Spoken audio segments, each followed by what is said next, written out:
This is our food processor. It's the old Hamilton Beach. The standby, it's a good one, solid. It does all the things. Slice, shred, chop, mix, puree. We use this pretty regularly. I actually have never used that flat disc thing that goes on top.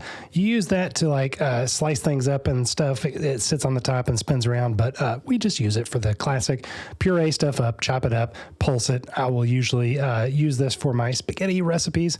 When I want stuff to be just really mixed up and chopped up good, I'll blend it up just like this. So that's what you get to see here with some roughly chopped and cooked onions, tomatoes, ground beef, and all of the seasonings. So there's what it looks like. It doesn't take long. This thing is super sharp. I have cut myself on those blades as well. Be careful when you take those out to clean them. I throw them in the dishwasher and just kind of make sure they're out of the way from where fingers might touch them. Here's the rest of that spaghetti recipe. Oh, it's making me hungry now. I need to make this batch again. It was quite good.